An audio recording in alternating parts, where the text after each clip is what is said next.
So, who's this guy? And why does he look like a sphinx? You didn't tell me humans could be hairless. Figs, don't be rude. I mean, well, I'm an American Shorthair if we want to get technical. But seriously, doesn't he look like a sphinx? You know I can hear you, right? Dios mío! He can speak! Let's be serious. Fine. You're no fun. So Henning, tell us about 42 Gear Street and, how did this inspire the creation of this event? Well, originally it was planned as an event where cats are not mean to me. That's really hard sometimes to find. I've been to many events like NAMM and stuff or other things, and then there were always mean cats. And I wanted to create the place where cats are nice. And then you bring this guy. I'm sorry. I mean, you have several cats. A few of them are don't touch me. I mean, one of them is don't touch me or I'll scratch your eye out because he only has one eye. Yeah. So, I mean, this guy's a privilege. I'm sorry. Two-eye cat. I mean, it's got everything in life. He does. He has a lot going for him. And I always tell him, I give him treats, things like that. And he is still kind of... You know I can hear you guys. Sometimes ungrateful. Things, cat. I'm an elderly gentleman who, if he grows hair, looks like a stray cat. So you don't want that. Still a scruffy scruffy and parts missing and gray, and there's, I don't know, angel wings here. I don't know what you call that. Figure, I would look very bad if I grew hair. This way I look younger. Maybe we should shave that stupid cat and see what he looks like. Shave me? Why don't you come over here and try it? I don't think I want to have any nightmare fuel, so maybe we shouldn't do that. Moving on. What inspired it? Oh, NAMM sucks, that's why. NAMM sucks. It's loud and vendors want to speak to dealers because they want to sell things. They don't have time for us. We can't really make actual good videos and we're yelling into microphone. So I wanted to do the event where it's about us and the brands, making friendships, and in an environment that is no stress, not corporate in any way. That's why you don't see roll-ups here, you don't see booth. The vendors, the brands are free to be part of us. We're all hanging out, we're all the same. I want an event where, and sometimes that's difficult at these events because some brands have this, look at the channel, it's got millions of views, and then there's this two-class system. And I didn't want that. I will make a video, or not make a video, I don't make any videos. Of course. With a channel that has 500 subs or 4 million. I make no difference there. We're all the same. If you're one of the biggest channels on YouTube, you're still just some guy making videos. Yeah, because in the end, or some girl making videos. Yeah, I'm sorry, exactly. that was very patriarchal. Yeah, patronizing. I made notes. I'm gonna. Sorry. Yeah. It's all right. You'll pay me later.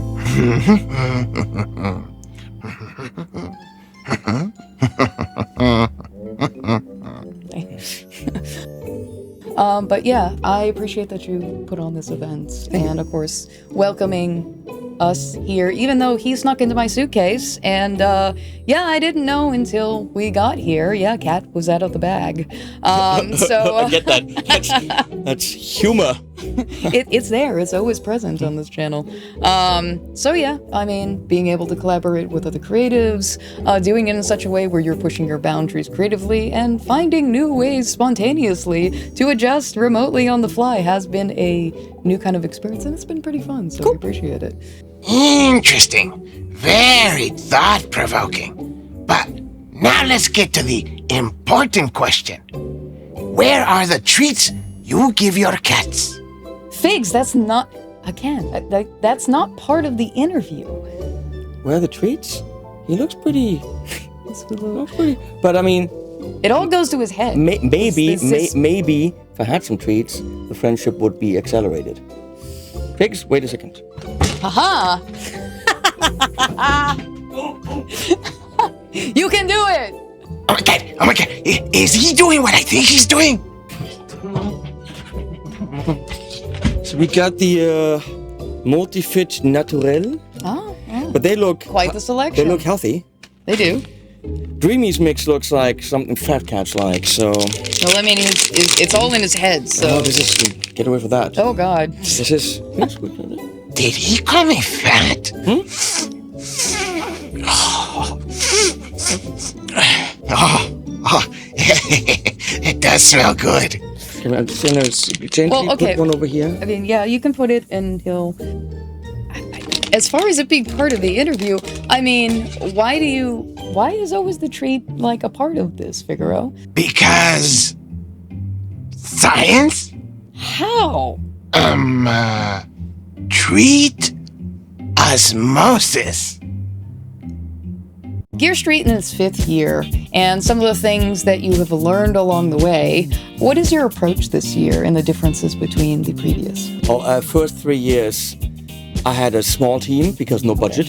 Yeah. And also in the first 3 years, as it was always my intention, the channels get paid travel and hotel because they are giving their time freely to build relationships. And I didn't want them to put in any money. But the problem is if I rent houses and accommodations for team, pay the travel and accommodation for YouTubers, realistically, there's not enough left for this event to make any sense. Because realistically, in the beginning with these events, I thought, oh, that's going to boost my subscribers because everyone's going to say we're at Hennings. It does exactly 0 for my subscriber account. I thought, well, maybe it's good for my relationship with brands, which is completely not true because now I'm diluting the relationship with the brands because now they have many new friends and maybe book less videos with me. So as I learned through the years, for me personally, my benefit has to be I need to maximize financial gain. Oh, I mean, that's really just, I need to keep the budget relatively low so that it is money I can make, because the 4 or 5 months that it takes to organize this event, plus the event actual time and setup and tear down, I'm losing revenue on the channel because I'm not making videos. So I need to bring that back. So what I changed is, last year I said, would anyone mind paying for their own travel and hotel on the YouTuber side? And because Gear Street became so successful in connecting people that they all actually got jobs from it, that changed last year. And that meant all of a sudden I had a team of 12 instead of a team of 5. Can you imagine running this event with 5 people? It meant that I was running around like crazy and getting this cable and that hard drive and so on. Your head spin.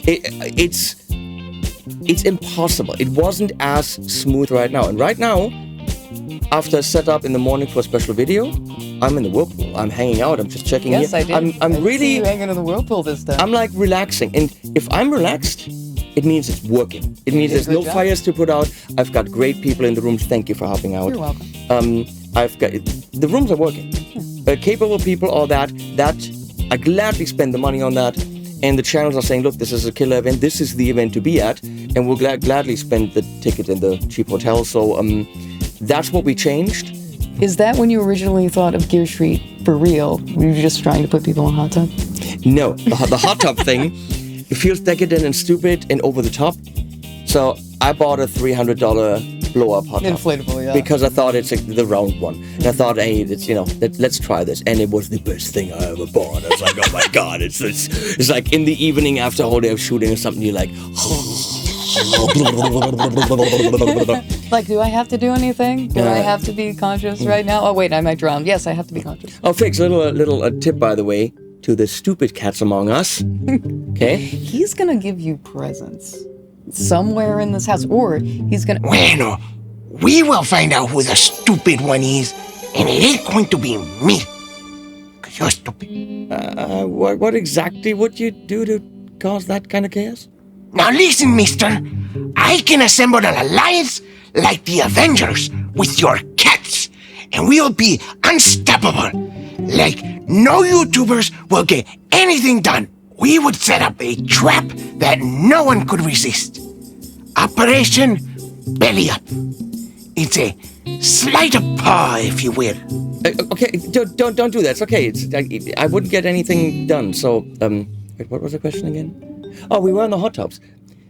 I was suggesting, politely, cats like to jump on the hot tubs when the lid is on, because it's really nice and floaty.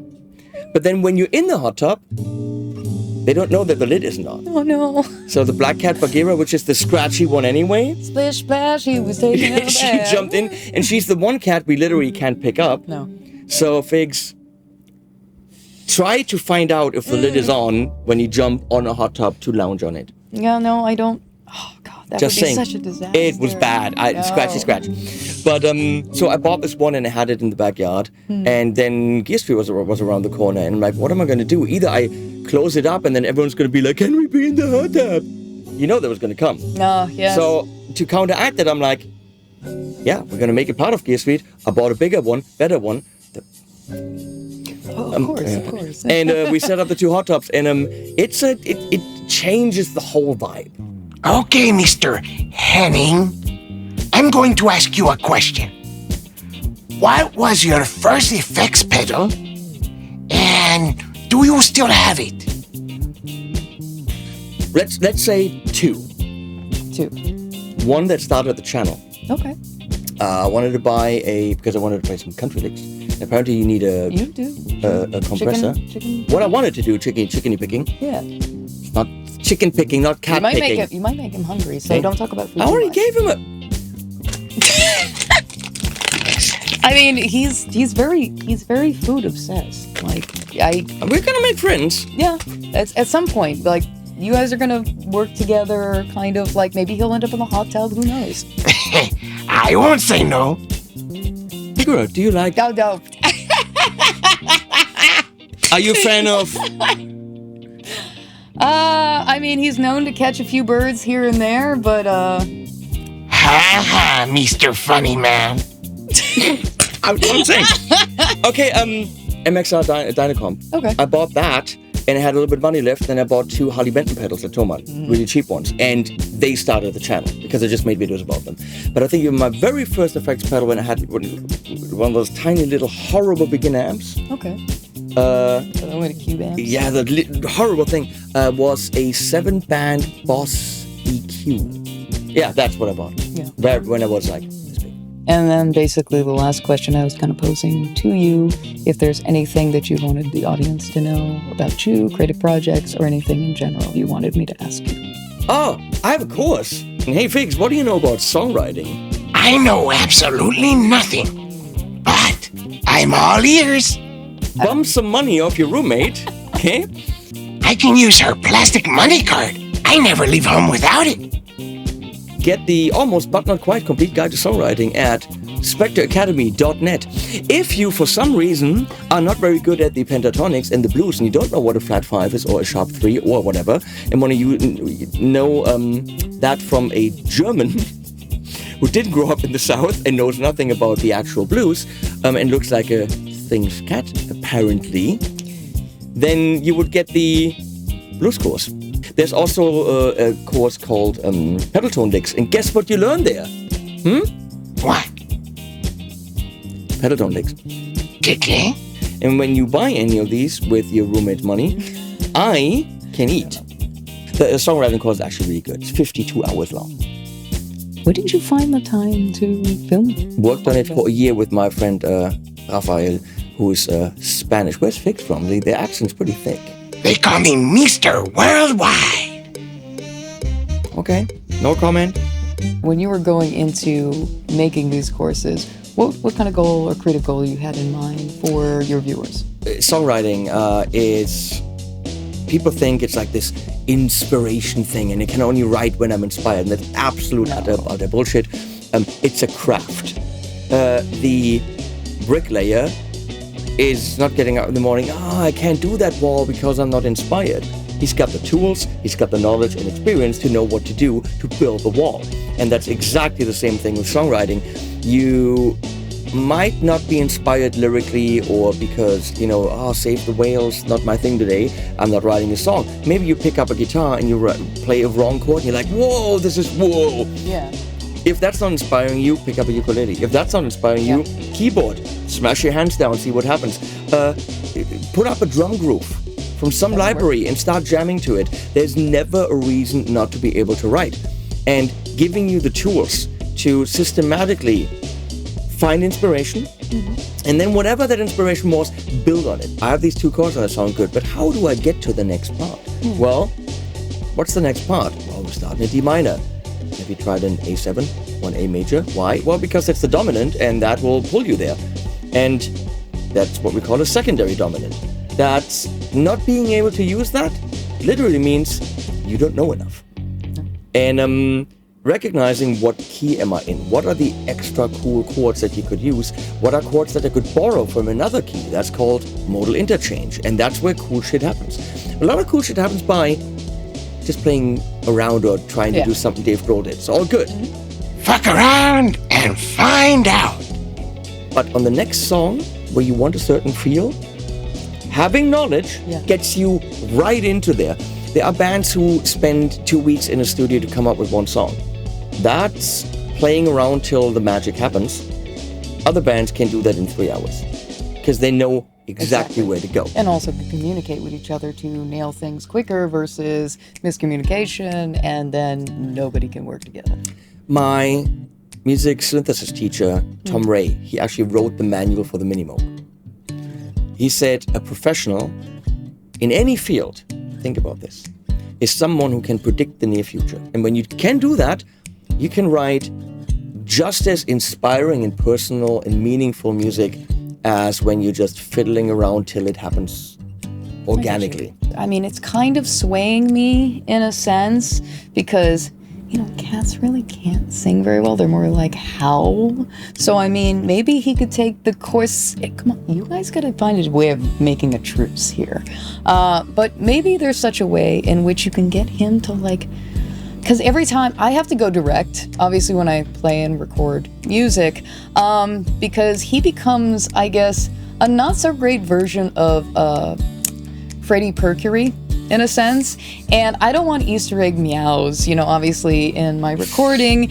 And I would really like if he was to sing that he would have a little bit better of a pitch rather than sounding like he's howling at the moon. How about I give you both access to the whole course and you can check it out and maybe it gets better. I really appreciate that, and my ears appreciate that. I'm sure anybody else at home would appreciate that, because then if I ever gave him the mic and asked him to sing, you also wouldn't be victim to his repertoire, as it were. You're welcome. Thank you, Henning. I appreciate you. And the treats. Very kind and considerate, not just to the YouTubers, creatives, and also the team members that are here. And of course, thank you for letting me work with the team as well, because I've deeply enjoyed that. But also, you know, as far as with Figs, I mean, he'll come around for sure.